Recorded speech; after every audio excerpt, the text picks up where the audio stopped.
Okay. So we'll save these signed canvass board oaths as part of the official record of the election with the election records.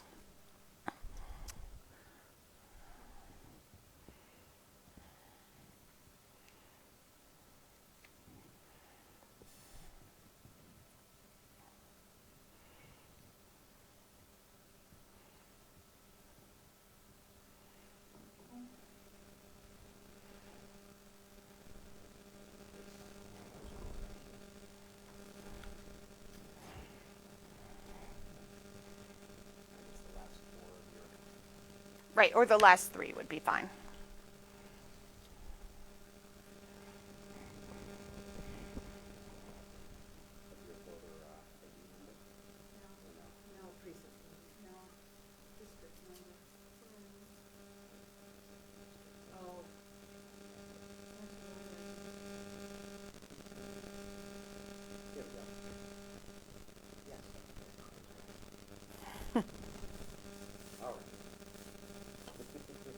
No problem. Great.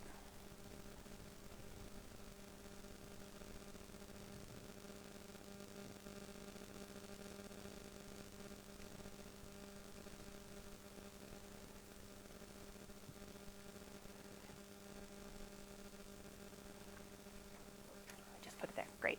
So what we're going to do now is mostly be walking through this primary election canvass report that is in your folders on the right side. I'll let you know when we move to the supplemental report that's right behind it, but we're going to start with this one here.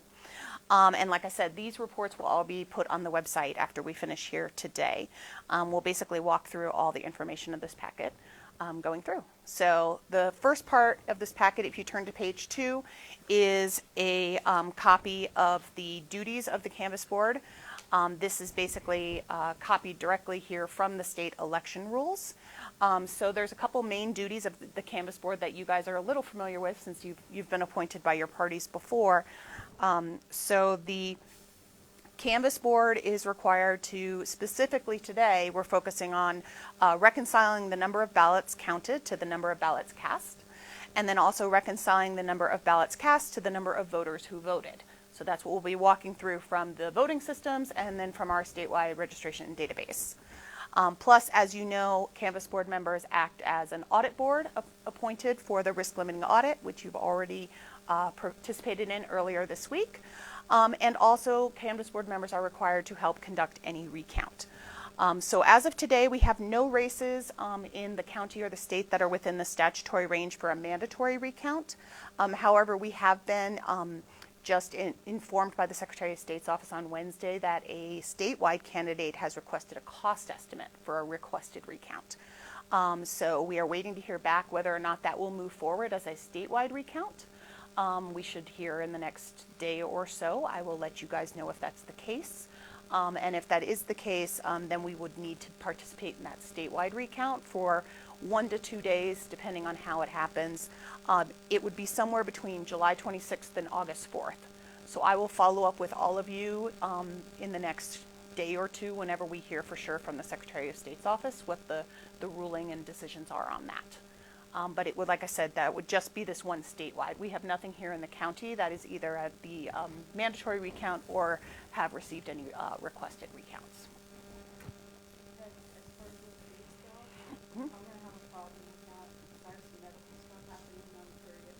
Sure. So absolutely. And if we end up in this situation where we're doing a statewide recount, and I know we've dealt with this in the county parties as well, the county party can always designate a substitute to represent the county party. It doesn't literally have to be you personally, because obviously schedules are issues, and we don't know until we know about a recount. And my birthday's August 2nd, so I don't necessarily want to be doing a recount on that day. Oh, sure you do. Only if you're there. Right. Well, we will keep all of that in mind. But we will certainly coordinate with the county party chairs as need be, of course. But we'll know in the next couple of days. I just don't have resolution for you today, but I wanted to raise it since it has been raised by the Secretary of State's office within the last day. Okay. All right. So that is what today we're going to focus on the ballots mostly, obviously. So moving forward, if you want to flip to page 3 in your report, the first thing we're going to look at before we get to the exact ballots is kind of our baseline of our voter registration and turnout. So these are at the top of your page. The chart here is our voter registration numbers on election day. So the first row is our total registered number of voters. This is active and inactive, which includes pre-registered. So this larger number is not the number that was sent a ballot. It's just everybody who is in our database for your information. But not every of these people were eligible to vote, obviously, because pre-registered students wouldn't be eligible and things like that. But that's the total possible number of registered voters in our county. The second row is all active registered voters, so taking out those inactive registered voters, but it does still include the pre-registered numbers. That's just a function of this particular number that comes out of the statewide database. Again, that's a little smaller. This is the number that is used when you see some of the reporting that comes out of the Dominion systems and things like that, is all active voters because of the way that it's pulled. But then the official number when we're calculating turnout is really this third number, which is the number that's on the slide. This is our eligible active voters for this particular election. So not only does this limit it to obviously 18 and older active voters, but in this case, because it's a primary election, it is limited to only people who are registered with the Democratic Party, the Republican Party, or unaffiliated. So it would not include minor party affiliated folks. So that takes the number of possible eligible voters in this election down. So the total number there is 403,578 for this election because of the primary party rules. So when you do that, take that number and compare it to our total number of ballots and votes counted, which was the $114,629 ballots. Our total turnout, official turnout for this election is 28.4%. So that is the official turnout for this election. On the slide here, I've given you some comparative numbers for the last 2 June primary elections. June 2020 was a very high turnout state primary election. So we were at about 44%. And then June 2018, the most recent midterm, was at 32% with a fairly similar number of ballots. So that's for comparison purposes here with the registration and the turnout from this election. Additionally, just as some information on the voter registration side before we move on to ballot processing, our voter services team did process over 13,000 transactions in the voter registration database initiated by voters between June 6th and June 29th alone. So that's over 13,000 new registrations or updating addresses. Also, the 6th of June was the last day to change or withdraw affiliation to participate in the primary, so some of those were affiliation type changes. Other affiliation changes that were received after that date, after the 6th, were deferred because that's the state deadline. You could not change your affiliation after that. And we did have over 700 voters who attempted to change their affiliation after that date where that was deferred and is not allowed under state law, but will go into effect for the next election in November. So we did have a lot of activity, like I said, over 13,000 transactions of people updating their address and things. So remember, those inactive voters are usually ballots that maybe got bounced back because someone moved and so it was an undeliverable. So if they update their address, then they can get a ballot for this election. Any questions about the registration numbers? Okay. We're going to get into a little more detail on the next chart, but overall here highlighting on the slide, we did still have, true to our other June elections, mostly a mail ballot return. So we are at 98.9% of folks used their mail ballot to return, and only 1.1% of voters registered came in and voted in person. That's very similar to the past. In June 2020, it was only 0.6% voting in person, and in June 2018, it was also 1.1% voting in person. Do you have any indication as to how many actually mail-in versus Dropbox? Yes, so for this election, we had approximately 12% of the ballots were returned through the post office. The rest were all through our Dropboxes throughout the state, or throughout the county.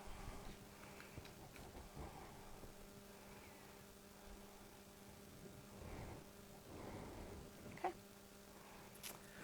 All right. So now we'll move on to the next chart that's on that page, same page, the ballot reconciliation. This is the middle chart on page 3. This is basically that main job that we talked about of comparing the votes cast and balancing it to the other parts of our system. So what you'll see here is walking through the number of mail ballots accepted in SCORE. SCORE is our statewide voter registration database. So this is the number of voters who received vote credit in the registration database for voting. A mail ballot was the 113,309. We did have one provisional ballot, which we'll talk about a little later, that was accepted. And then 1,319 in-person vote credit given in the statewide registration database. So that leads to this total of 114,629. Now, one of the features of our Colorado system is that our statewide registration database does not talk to our voting systems, and so we have a chance to be able to balance these numbers independently. And so the second half of the numbers you have here are the numbers coming out of the voting system. So the voting system tabulated 113,312 mail ballots and 1,317 in-person ballots for a total of the same total, 114,629. So the overall totals balance there between the two. As you can see, though, there are a couple differences between mail ballot versus in-person ballot. So that is what we can walk through here. So you can see the difference here is in the statewide registration database. There are 3 voters that were missing vote credit.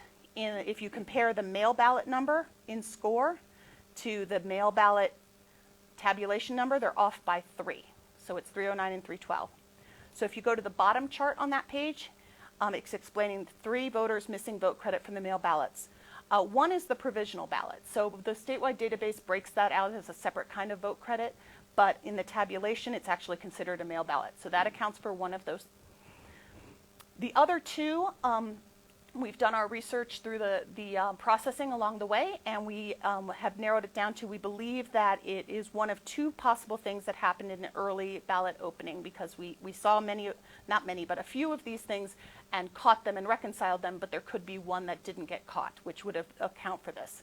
So either an unaffiliated voter who voted both ballots, and our ballot opening team through the process just somehow through human error that accidentally slipped through and both ballots made it through to tabulation. Or also a single envelope where occasionally one member of the household will send one envelope in with both ballots from 2 voters in that household. And again, that is usually caught in ballot opening, and we have caught that many times in ballot opening. It gets rejected. You'll see it in a chart later on. But one of those could have slipped through in the first day of ballot opening when we had our folks in there doing it, for the first time this election. So those are our 2 best explanations doing the research of where we think those other 2 discrepancies were. Are there any possible other alternatives, or is there something that narrows it down to these 2 in particular? That makes sense to me, but I'm just curious how that process works to determine how you get to these 2 possible explanations. Sure, yeah. Well, because it is a case where the ballots were in the tabulation room, there were 2 ballots counted that we can't match with a particular voter, then we know along the process working backwards from the tabulation room that we can match them back to envelopes. But then that's why if one envelope, it's 1 vote credit instead of 2 vote credits. So we can match them back to 1 envelope, but if it was 2 ballots inside 1 envelope, that's where you wouldn't have that second vote credit. Whereas we don't necessarily we went through all of our error logs and things coming through, let's say, signature discrepancy and those other places that would have been before the envelopes were opened, and didn't notice any discrepancies or issues there. So that's the kind of the research trail for this particular discrepancy that we saw.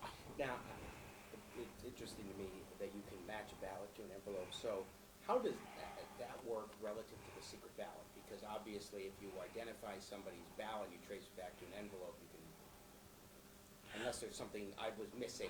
No, I'll be more precise in how I said it. We actually, and part of the reason we couldn't resolve this and give the proper vote credit necessarily is we can't match it exactly to the same envelope. We can match it to the same batch of envelopes. So I'll be more precise. So our envelopes, if you recall from the times that you've been in the warehouse, are in batches of 100 when they go to ballot opening. So they're narrowed down to batches of 100. And then they do the tabulation there of if there is 99 ballots coming out of that batch because maybe there was one empty envelope. So they chart all of that on the batch tracking sheet. And then what goes into the tabulation room is only the ballots with that batch tracking sheet. So they're not matched up one-to-one, but it is matched to a batch with a tracking number. And so we know, okay, this batch of 100 envelopes actually only had 99 ballots because there was an empty envelope. So what happens is when you go through backwards, you end up with maybe a batch that had 100 envelopes, but 101 ballots. And you can't exactly match up which envelope it is. So that's one of the reasons why we can't go back and now take away vote credit from somebody who sent in a household ballot, because we can't match it up perfectly because of the secret ballot. Makes perfect sense. Yeah, sure. So that's the difference between those two mail ballots. In terms of the in-person votes, as you'll see, the in-person votes are off by 2 between the number given vote credit and score and the number in tabulation. And again, in this chart, we've explained that. And this we know specifically, the notes from our vote center say exactly what it is. We had a vote, we have a voter, what we call a fleeing voter, someone who basically didn't finish the voting process and didn't submit their ballot when they were working at the ICX tablet. In particular, this was one where, if you recall, we had for a while in the afternoon of Election Day a citywide power outage happened in Centennial, which we were working on backup power at our Lima Vote Center, and we were working on backup power the whole time, but there was a voter who was doing a vote on one of our tablets working on backup power. Basically at the time when the backup power went out and the regular power came back on, just because of that sort of switch of when the backup went off and that came on, the screen reset. And so they were going to have to start over. They chose not to. They talked to the supervisor. They chose not to start over and finish voting. That, just a sense of timing on that. And then the other one that here is someone who came into a vote center.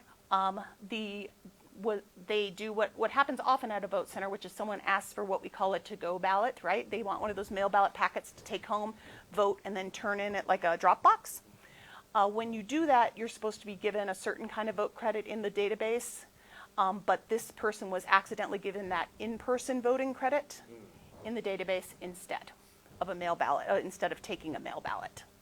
And so then we were able to know that that's the other way that those counts are off. So they still have vote credit, it was just the wrong type of vote credit. Impede their ability to vote? Not at all. Just that, okay. It's just makes our stats off by 1, basically. Right, but there's no reason to go back and muck with the records or anything. It just makes our statistics off by 1, and we have this document to explain that.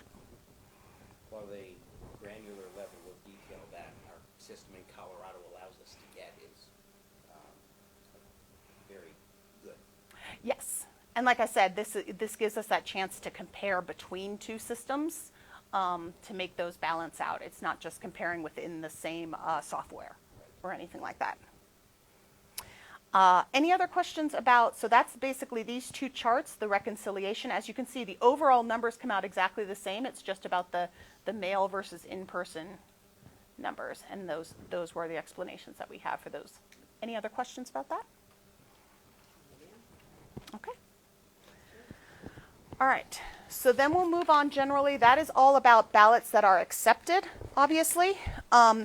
So if you go to page 4, what we're talking about here is this is the overall number of mail ballots that came in and ones that were rejected. So when we talk about voter turnout, it is based on the amount of ballots that actually make it all the way through the process, get validated, accepted, and counted. So now we'll talk about a little bit the number of ballots that came in, but were rejected for various reasons and therefore weren't counted.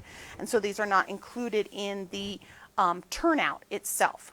So overall, you'll see in this first chart, 97 0.53% of all mail ballots that came in were accepted.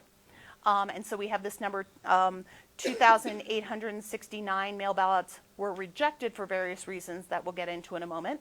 And that's 2.47% of mail ballots rejected. This is generally a combination of rejection reasons that you can cure and reasons that you cannot cure.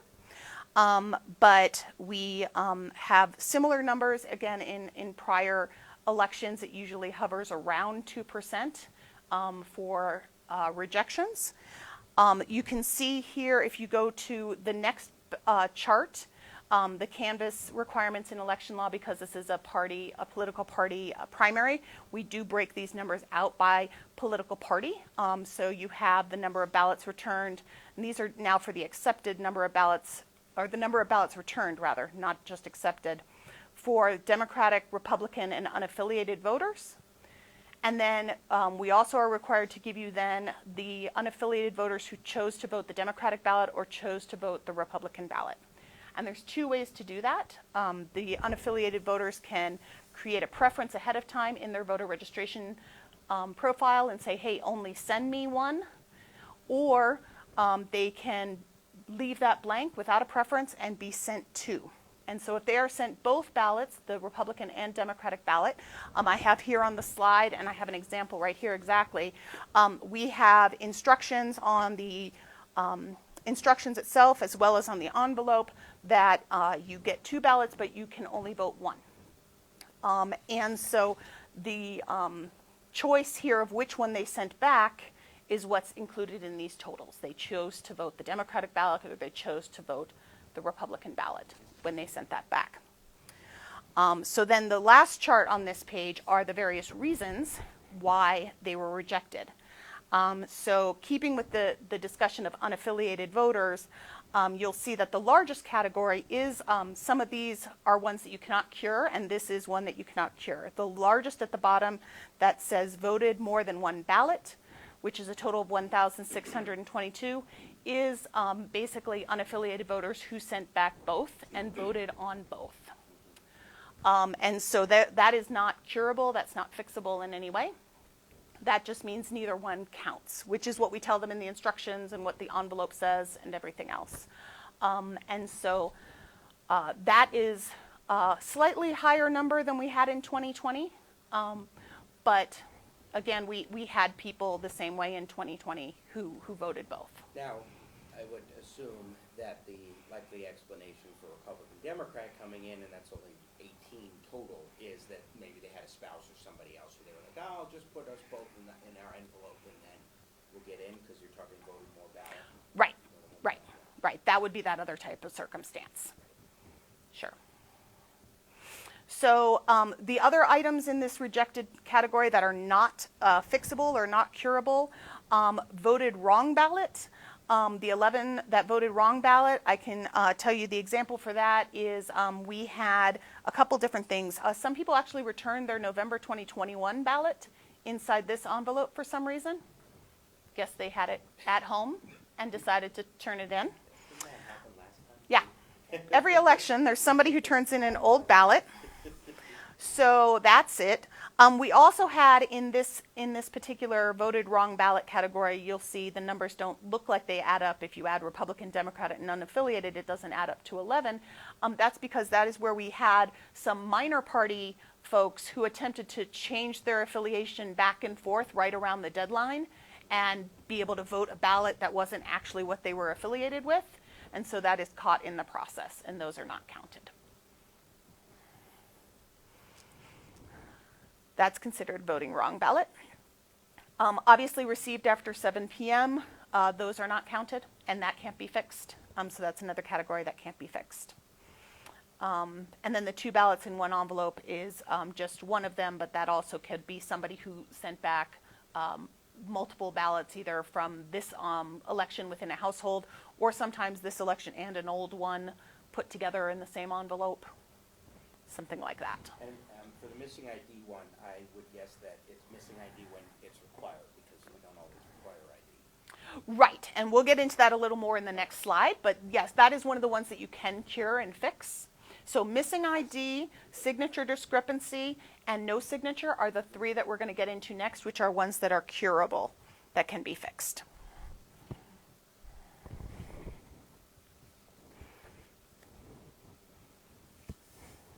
Any other questions about the info on that page? Actually, what is the distinction, maybe you said this, between two ballots in one envelope and voting more than one ballot? So voted one in more than one ballot was a category that was created specifically to make sure all that the unaffiliated who voted both went Okay, in that's have to be specific. coded into that. Okay. Right, so when you get the two different political parties ballots that come back, it's specifically that.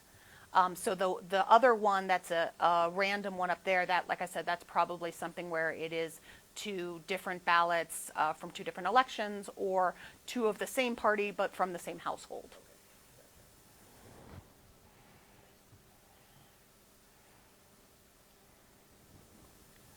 Any other questions?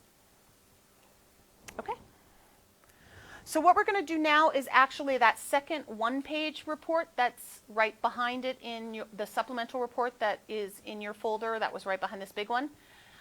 We're going to talk now about, these are the types of, this one-page report. It looks like just this.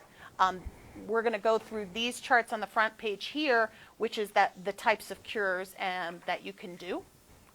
So these are the signature deficiencies, missing IDs, and ones that can actually be cured. So this page here, you can see it is missing signature, signature discrepancy, or missing identification. So the identification requirement for a mail ballot, as you were just starting to talk about, Jimmy, these are usually first-time voters who register to vote online, haven't showed an ID when they've done that registration process or voting the first time. They have to include a copy of an ID.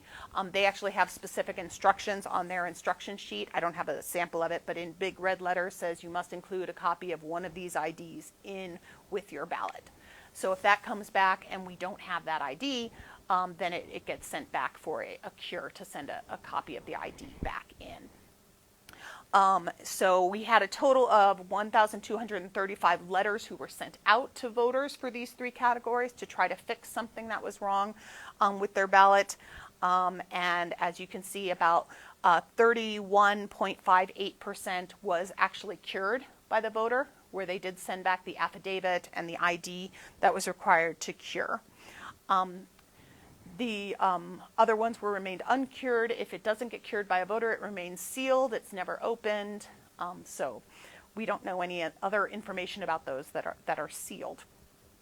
You'll see the second chart on this page tells you just the method of curing. Again, our vast preference of folks in Arapahoe County is to use the mobile text-to-cure system, where you can use your phone to be able to send back the information. You can take a photo of like your driver's license or whatever your ID is, and then sign with your finger. So that is 65.64% of folks who did cures did use that system. So that's a statewide system now, but Arapahoe County was one of the counties who pioneered that system a number of election cycles ago, and it definitely is a favorite of folks. It's very accessible. So that was taken care of. As you can see, I put on the slide here just for comparison purposes. June 2020 election, we had very similar cure numbers. It was about 34.5% were cured. So around that same amount is how many came back in as a cure. We do have at the bottom the political party affiliation as required just for ballots remaining uncured. Again, these are sealed ballots, so we don't know anything about them. It's just based on the affiliation in the registration record of the person. So we have no idea what's voted inside or which ballot is inside for this unaffiliated group, for example, but this is just based on the registration information of the voters who did not cure their ballots. So that percentage breakdown there as well. The overall numbers are, I said, very similar to other elections in general, and the method is very similar to other elections in general. Any questions about the cures on there? Okay. The other piece I wanted to highlight for you in this election is just about what types of, because these are obviously ones that were sent back to folks for signature deficiencies, is just to highlight what type of audits we do on our signature verification process. Our signature verification process is done by bipartisan election judge teams. And a couple other processes along the way. So we have 3 different levels of audit that we did in this particular election.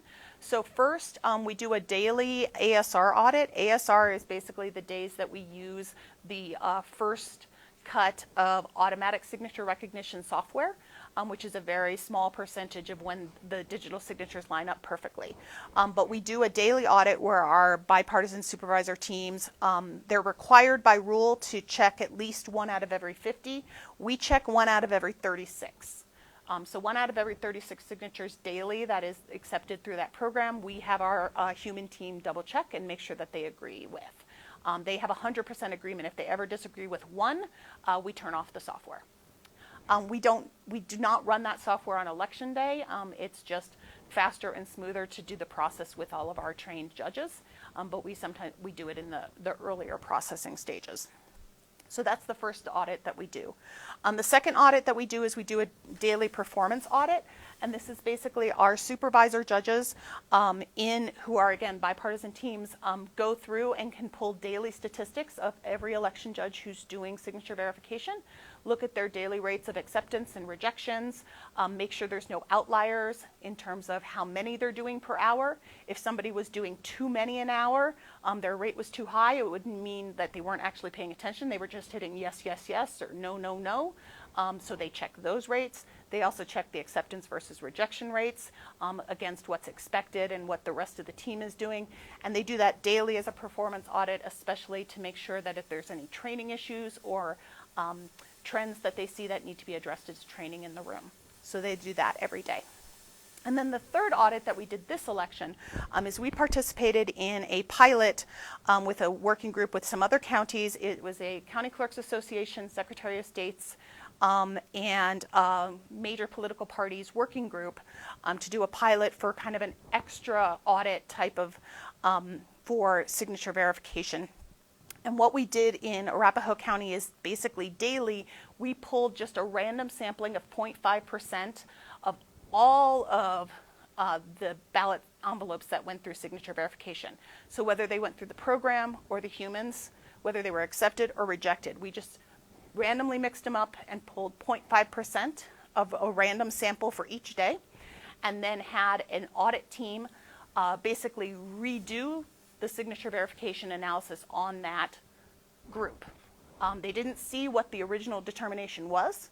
They just did it themselves and said whether they would have accepted it or not. And then our elections staff, then they took a look the next day to compare whether the audit team had the same decision as the original decision, and just to kind of check that as an additional statistical check. So, Is there a result of that somewhere? so we're still in the middle of, we actually did, so what we did that every day leading up to the final 2 days. So we did not do it on Monday and Tuesday when they had volume coming in. What we did is then on July 8th, which was just last week, we had a standalone final audit, which was was done by the whole working group to cover the ones from Election Day and the day before, like that final burst. And so we're still putting together official statistics and results with the working group and with what we have from last week. So I don't have anything to hand out to you. What I can tell you is that we did so far, because of the total number of ballots received, our 0.5%, we looked at a total of 583 ballots in this extra audit, or ballot envelopes, which is a little more than 0.5%, but that's how many we looked at. And in general, we didn't have any patterns or problems with things that were needing to be trained. We're still putting together all of the statistics. There was a small percentage that didn't match, but for each one of those, they walked through and could see why the bipartisan team made a slightly different decision. So as you know, these were all ones on Tier 2 where 2 people have to talk it out, looking at every possible signature.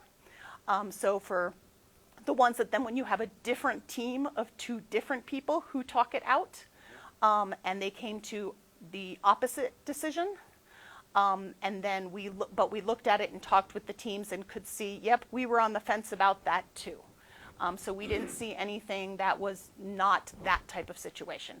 So my understanding is there is going to be, the working group as a whole, all the counties who participated are going to be putting all of our data together, and there's going to be some report outs and things like that in August. Can you make sure that we get that? I know it's after our canvas board, but I'm curious. Yeah, and like, If you could share. yeah, and I believe like I said, there are representatives from the two parties as part of this working group, so I think it's going to be a wider share. I just don't know what the format of all this is going to look like, but I can certainly make sure that whatever it looks like, that I will share it with you guys. That'd be great. Thank you. All right. Any other questions about cures or signature verification? Great. All right. Then we're going to go back to the main report now for on page 5 for just some of the little loose ends, basically, especially in a smaller election like this. As I said, provisional ballots is page 5. We did receive one provisional ballot, and it was accepted. As you know, there's still a few reasons why people might have to cast a provisional ballot, having to do with just their address and how it shows up in the registration database the day they vote in person at a vote center. But ultimately, this person was able to be verified, and the ballot was counted. So it was a very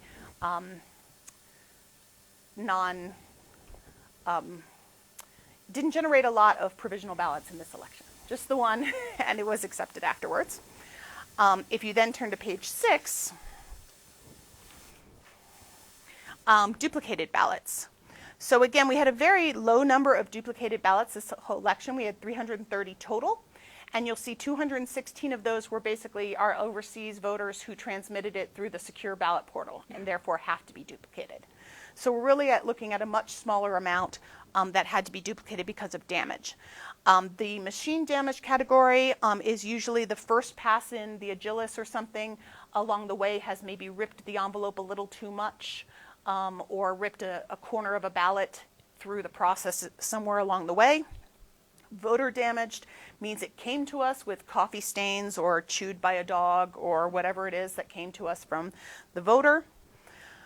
We did have 11 statewide ballots received from other counties of Arapahoe County voters who voted in another county. Those have to be duplicated and then voted through our system. You can see we had a couple in red ink that we caught through ballot opening and then had to duplicate those so that they could be read through the system. Those are pretty straightforward. We did have one emergency replacement ballot of someone who had a situation that met those circumstances and ended up voting it through the secure online portal under state law and had to duplicate that. And then the 18 that are a printing issue, this category usually is reserved for something that happened with our mail ballot printers at a vote center. And what happened in this one was on election day, one of the ballot printers at one of our vote centers on election day had a bad toner cartridge in it.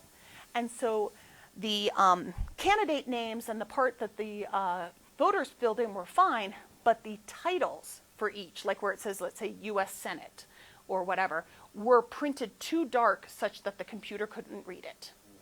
And it couldn't interpret it correctly. It wouldn't run through correctly. So we had to duplicate those. And then we've replaced the when it came back on an election day, we checked it out, did our diagnostic on it, our team did, and found out it was the toner cartridge, swapped it out, and now it's working fine. But that's what those 18 are. Any questions about duplicated ballots? No, but this is why I like to test the red ink when I do the longevity accuracy test. Yes, so that is definitely one of those things our ballot openers try to find, and if for some reason one slips through the ballot openers, as you know, then they see in adjudication it's all blank, and they go and double check with the paper ballot to see is it blank or is it red, and if that's when they find where it's red, it can also be sent over for that. Yes, or that. Okay. All right, so then our last piece that I wanted to walk through is going back to the little supplemental report. The back side is just our overseas and military statistics. So we did send 3,636 ballots to military and overseas voters and had about a 10% voter turnout rate from those folks. You can see that it was mostly a return through, 2/3 of them came back through that secure online portal to come back. 225 of those came back that way. We have very similar, the 2018 primary was a turnout from this population of 11.6% and 357 ballots. So very similar turnout in the last midterm primary election. And then there is the UACAVA ballots. The way that signature verification happens is that they have to sign either the envelope if it comes back in the mail, or there is an affidavit that they sign if they send it back through the secure ballot portal. So that's why you could possibly have some, as you see here, that were rejected for signature discrepancies as well. It goes through that same process. Any questions about the military and overseas? Okay. The last chart that you have here on page 2 is we did have a write-in candidate for one of the Republican contests. And so these were the votes received for that write-in, the eligible write-in candidate. And then the bottom 2 are the number of votes that were not counted because they were ineligible. So 289 were people who wrote in a name of someone like Abraham Lincoln, which was not a qualified write-in candidate, so it was not counted. The 156 for other is when someone filled in the bubble for write-in candidate, but then didn't actually write in another name. So they basically left it blank. But they did not vote for somebody who was above that you could select from the list either.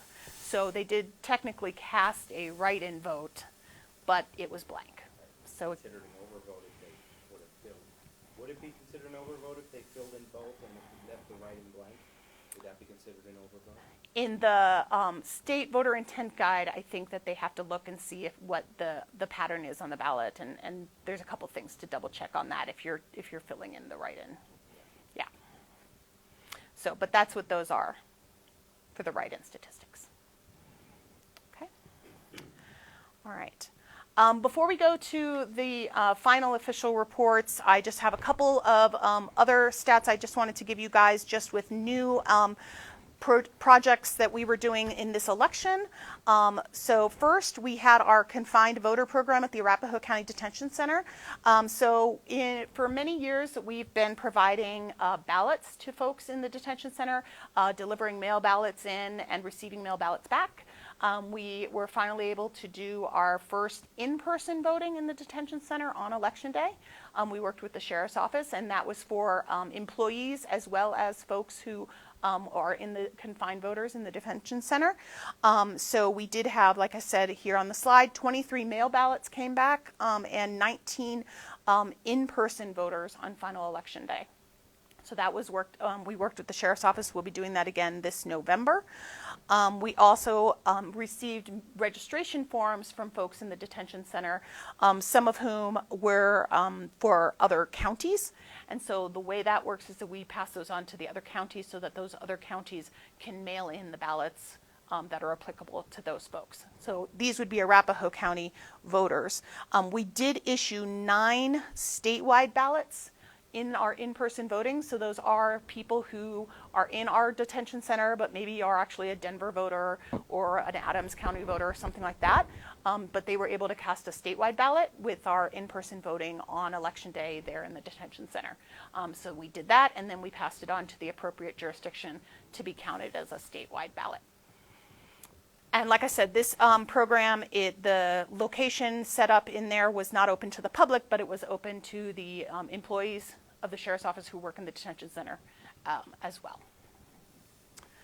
Our other kind of vote center related program is extending out from the pilot program we did last year. We now have a permanent program here for this year with both elections to have a joint vote center in Aurora at the Martin Luther King Jr. Library, which is on Colfax, the dividing line between Adams and Arapahoe County. So we've got that vote center set up where we have Arapahoe County judges and vote machines and everything on one part of the room, and we have Adams County folks on the other part of the room.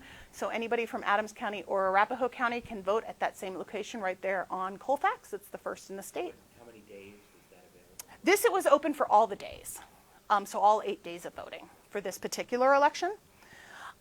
So we did have 17 Adams County in-person voters come in. In prior years, those were people we would have to give a statewide ballot to or redirect them to an Adams County location. So this time they were able to cast their full Adams County ballot with the Adams County judges in the room. I'm curious, and, go ahead. Do you know how many employees voted in that in the jail versus the people that were? I know that 4 of the mail ballots were from employees. 4 of the mail ballots were from employees. I don't believe we have any that voted in person. I was going to ask, and maybe this isn't a question for the clerk, but to me, I'm just thinking about resource management, and maybe it's an awareness issue or something, but you're looking at, I'm very bad at math, but what is that, some 70-something voters who participated in the joint center, and you had that man for 8 days. I'm wondering about the use of resources for taxpayer dollars and resources for that number of people. And I'm not necessarily saying it's a bad idea. I'm curious as to why, when you have that open for 8 days and you have not very many voters, I'm wondering about the return on that, or the sense of why it's valuable to have that. Well, it's probably going to have more people in the future because they probably had no idea that this was even there. So it's a pilot. It's new. So that'd be my guess, is that people aren't even aware that they can do it. So we have a minimum number of vote centers that we're required to have by the Secretary of State regardless. And so we, for example, this November, we have to have 32 vote centers. And Adams likewise has a minimum number that they have to do as well. So MLK was going to be one of our number of vote centers. We've had it for a number of years already. It was a pre-existing vote center that we already had that already counted towards our numbers. So Arapahoe was retooling an existing one and making it where Adams folks could also be there. Yes, and then for Adams, it's going to then count as one of theirs for these elections that they are now joining as well. So it was pre-existing for us already. Actually, that seems like it might save resources. So, Yes, right. We knew it had the capacity to probably add more people in instead of turning people away, which is what we found ourselves doing every election when we had some Adams County folks coming in and we had to give them a statewide or turn them away. And so it was actually a location that we thought both counties, we discussed that it was a good place to scale up and actually double up instead of Adams otherwise was looking for a location basically on the other side of the street. No,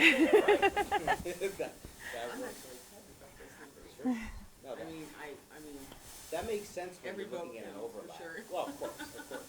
But if you're I'd going to say as have far one, as, you're like, going to have it available wasting anyway. resources, that seems to me, I mean, a very successful voting center. It's definitely was there anyway. Yeah. Sense to me. Yeah. Thanks. Sure. Other programs, the curbside ballot pickup, again, we had very few this election, but as you saw, the in-person turnout and stuff was fairly small this election, but it was still available. We had 4 voters who did use it at our 3 locations. Curbside ballot will be available at 4 locations this November. Scattered scattered around so that there's one in Littleton, one in Centennial, a couple different places in the county. Again, that is just manned by the vote center judges. It's at a vote center where the people already are. So that's there. And then finally, the other new item that we added this election that will also be going forward is we have our first co-branded Dropbox with Douglas County. So that brings us to 3 other counties that we cooperate with. So Douglas County and Arapahoe County opened a Dropbox along County Line Road, again, road that separates our counties, much like Colfax. And there is a new South Suburban Rec Center right on the wrong side, from our perspective, of County Line Road, the correct side for Douglas County. And so we put a Dropbox there. And so this is the first election that it was ever there.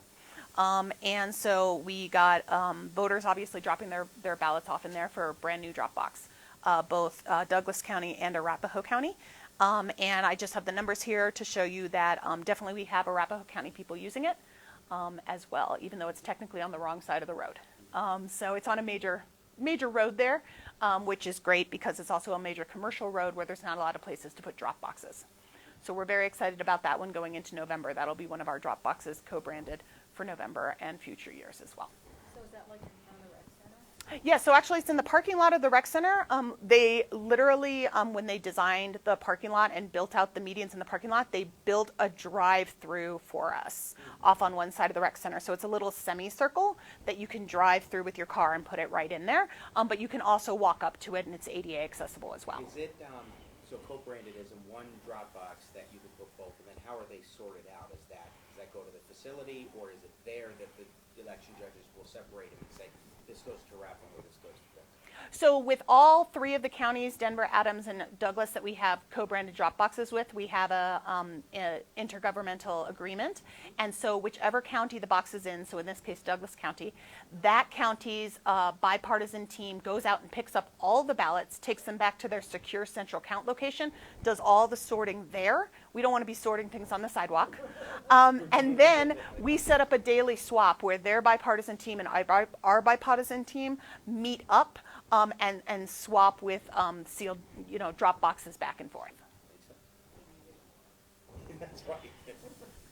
So that is set up daily, like I said, with Adams, Douglas, and Denver, because that's where here in the metro area we're all have enough that we want to make sure that we speed those ballots along to the other county. So we just set up daily, Yeah. part of our daily routes. I was just curious because obviously any voter can vote in any Dropbox Yes. in the state and it makes its way. This is a different process among the four.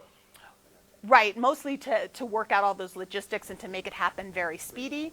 And then the other thing that we've learned is having the actual label on there gives the voters confidence that they know that it will go to the right place, because a lot of them don't necessarily know the law that they can stick it anywhere in any drop box and it will get there. So just seeing their own county's logo on the box makes them feel more confident that, okay, good, I put it in the right place, and we have less panicked phone calls of, I put it in this box, is it going to get to you? So here in the metro area, it's definitely worthwhile. We're continuing that program with the locals because we all cross boundaries all the time between work and home and school and everything. Great. All right, so the last part of the official Canvas duties then is the official reports. So the first is this official summary report, which is the actual votes cast for each candidate in office on the ballot in the county. So this report is in your packet. Again, it becomes the official abstract and the official record of the election that is sent to the Secretary of State's office with the certification of the election. What we've given you here is the version of this summary report. You can see that has undervotes and overvotes along the way. As you can see, as I was mentioning beforehand, because this is a primary, it's almost like two elections put together. So you'll see the charts at the beginning here. There's a Democratic chart, there's a Republican chart, and then a total. And then what it does is it goes through all of the Democratic races, and then it will go through all of the Republican races, as if they were two elections sort of put together. So this is the official summary report of the election. And you'll see these numbers at the top here match what you had in the chart at the beginning, the total number, 114,629 votes cast.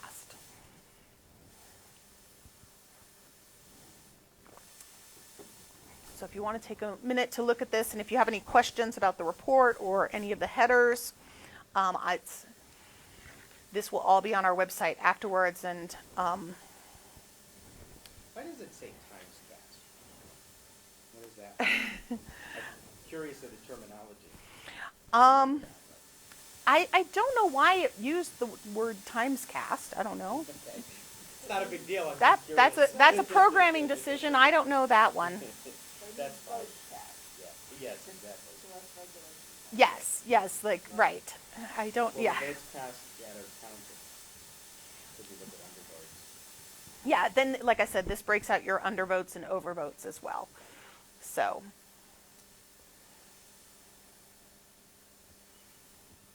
But I don't know why that particular phrase was chosen. No big deal.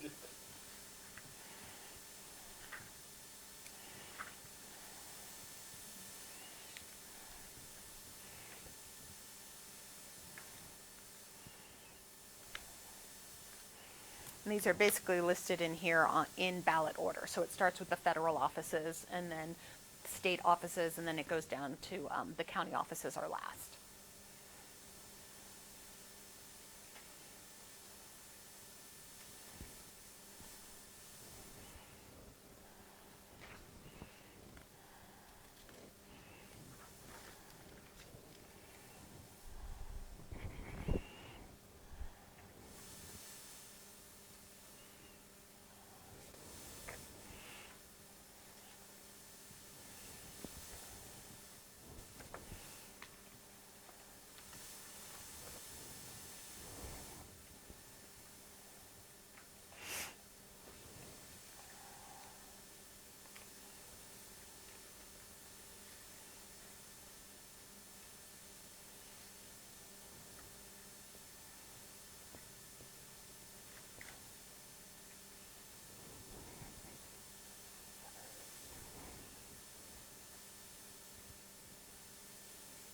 And this report does also, you'll see, breaks down it breaks down also the mail versus in person because of the way that they are categorized up at the totals, but also in each race.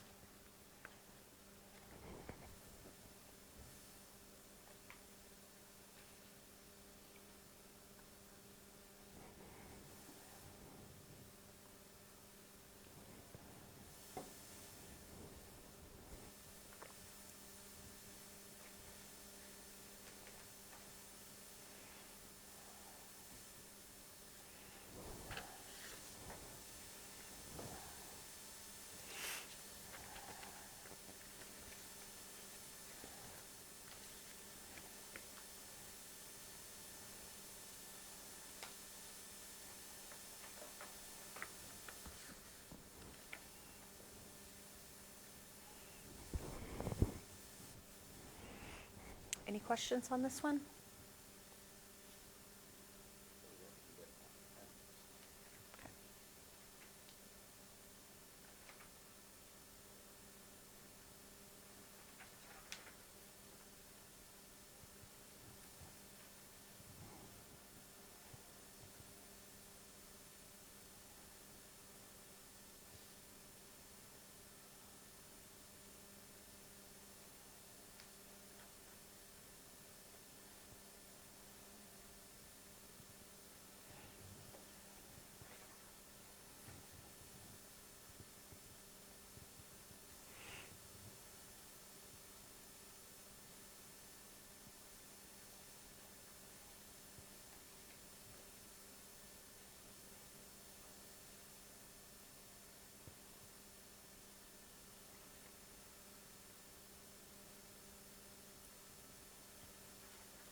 All right, no questions on that one? Great. Then the other report, official report that you have for the canvass requirement is reviewing the ballots cast and voter registration by precinct. So that's this one here, which you have the summary, the first 12 pages here, which tells you the total number of registered voters and the total votes cast and the turnout per precinct. Overall here, this is the summary. And then the 400-page broken down by every vote cast. You'll see it does say in the title it is redacted. Under state law, we are required to protect voter anonymity for super small ballot styles. So if there are less than 10 ballots in the same, and that's a number in statute, that if there's 9 or less, then basically you could figure out who people voted for because it's so few ballots. So those lines and those numbers would get redacted out of this big report here. They would still be in these summaries that you have as a number of vote cast, but when you look at the 400 pages where it actually says they voted for this candidate and this candidate and this candidate and this candidate, that's the part that line of detail gets redacted in order to protect the secret ballot of those voters in smaller precincts or smaller ballot styles. Dad, why are the precinct numbers all branded? The way that it comes out of the, again, because this is the way it comes out of the vote system, partially because it's in more order of the offices themselves and the Democratic versus Republican races, and the fact that we're doing the Dems first and then the Republicans first. In November, this will all be put together in one election, and things will be kind of in order a little more decently. But it's because of those types of things. So if you look at the detail, you'll see that a little bit. It's going to follow similar to the way that you didn't get all the congressional candidates together. You had the Dems here, and then you had the Republicans 4 pages later or 5 pages later. It's similar to that, just in terms of how it's all comes out. The reports all come out very similarly in a primary election.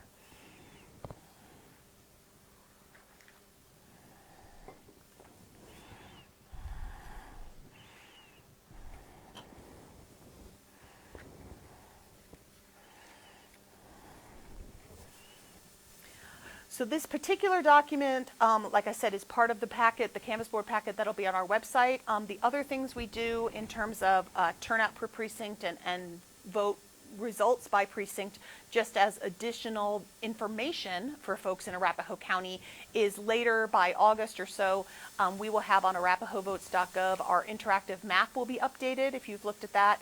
So you can choose this election, and then that's a map that within that map you can click on any precinct. It'll tell you the turnout, and it will tell you the results of particular races in that precinct by vote total.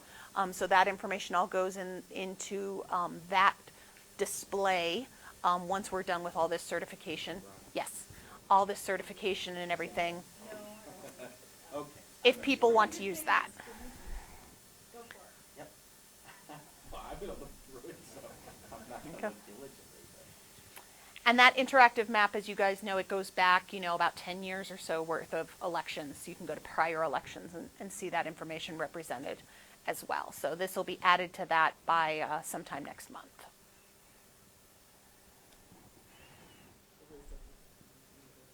Okay. Okay. We're almost done. Yep. I'll be quick. Okay. Oh, yeah, I see why it's all these pages. Yeah. Because it's each It's race. every race, every vote in every race. It is the comprehensive. And this Cast ends a up vote. getting posted too, right? Yes, it is all on our website. Absolutely. And we have that on there for 2020 and 2021 as well right now.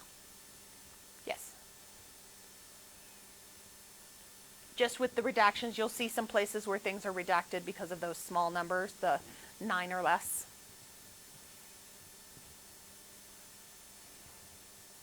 Definitely a lot quicker to go through than the binder, so I'm glad that you didn't print it all. We might do the same thing in November, especially considering how many ballot measures and things and judges and other things. It might be just as long. I'm fine with that. This is kind of the first read. You can just go down and just go, and then I can just kind of sit around. I have to do this. I do, I know. Yes. I accept it. But again, all of this information is on the website, so anybody can see it. It's not just you guys seeing it today. Anybody can always look at it and see the full statement of votes cast. Yep. Mhm. Each precinct, every race. Yep. Every race and every So precinct. This is just the total numbers, and then this is what the actual Breakout, like breakdown was. precinct. And so I'm gonna, So that's really interesting information for our POs, so on that. yeah. It's all that level of detail helps everybody. Okay, so what was it like in the primary time, and then let's get to that. Get to work.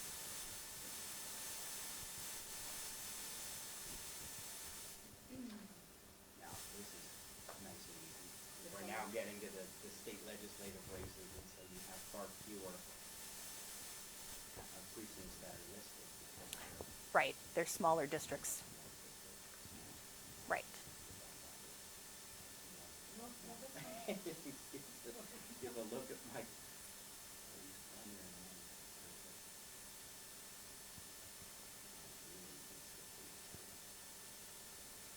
this stuff already posted? No, it'll be posted after today, after everything is all certified and official. Then it'll all go up on the website.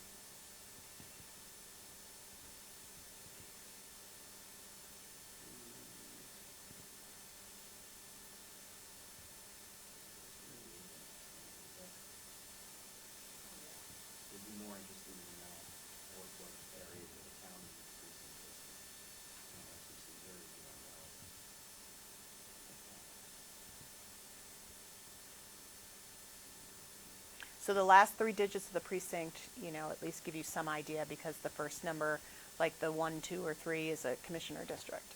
So if you can kind of visualize the map in your head, you can at least get yourself generally in the right part of the county. But then it goes detailed from there. Well, not the whole, no, but if you're looking at a particular number there and you see Start by memorizing your own precinct. 256. Maybe I'll know it now. In fairness, a lot of them did change this year with redistricting. So.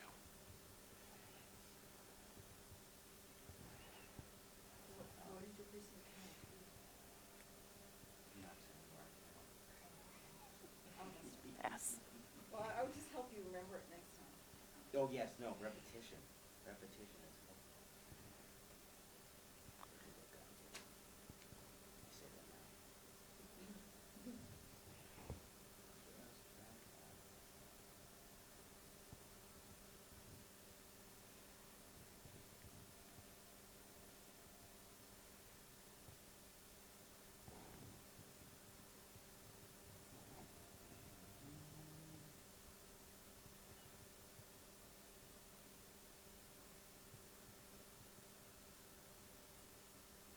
Okay, I'm good. Great. Okay. So then our last step is moving on to certification of the election. So this is the final official step after going through all of these reports and everything. And this I've just put up here basically the same thing, which is the certification that you all sign so that everybody can see it. And basically I realize my slide is not up to date, but the actual certification is. I apologize, the slide, my cut and paste in the last 2 days since the risk limiting audit, I missed one. I'm not gonna certify 'cause of your slide. The certification actually has the correct listing. So the certification itself actually says for the 2022 primary election held in Arapahoe County on the 28th of June, that you certify that you've reviewed the post-election risk limiting audit, reviewed the ballot forms and logs associated with this election, compared the number of ballots to the number of ballots cast, and that we've reviewed and do hereby certify the results in the official abstract of votes cast. And it is dated today, July 15th, 2022. So that is, if we have this, each of you guys would sign, and then I will put one of the Arapahoe County seals on it. And then this will also be put on our website, and this gets sent to the Secretary of State's office with that official abstract to become a part of the overall state record and state certification. So we can just pass that down the line there. Are there any other final questions for anything? Does everyone have a pen? I have one. Okay. We're not dating it though, right? Mm-mm. Say to did it. You Can do we not use have to that date pen it. so we have consistency in color? I'm weird that way. It's one of those little. I'm weird that way, Dan. I like. I don't know. It's nice. It's nice. Yeah, well, that's right, when we were signing stuff. They all have to line up. Little Well, idiosyncrasies, right? It's Is called that the right word? OCD, it's called OCD, so Yeah, a it's a couple medical. things, yes. Yeah. It was nice, thank you, let's just do it. There we go. All right. Oh, yeah. There you go. Gonna Don't have to come bring this back. I will put the seal on it, and then scan it, and it'll be sent to the Secretary of State's office today, and then included in what we put on the website for there. So that is everything for the Canvas Board and certification of the 2022 June primary election. Again, I want to thank you guys for your service in doing this. And I will let you all know, as we hear from the state, if there does end up being a statewide recount, and we'll coordinate with county party chairs as need be to make sure that that's covered for all duties that need to happen. But otherwise, I appreciate all the work that you guys have done to help us get through these important steps. Well, we appreciate you guys too. Thank you very much. And remind me where the information will be available, because I may get questions. Votes.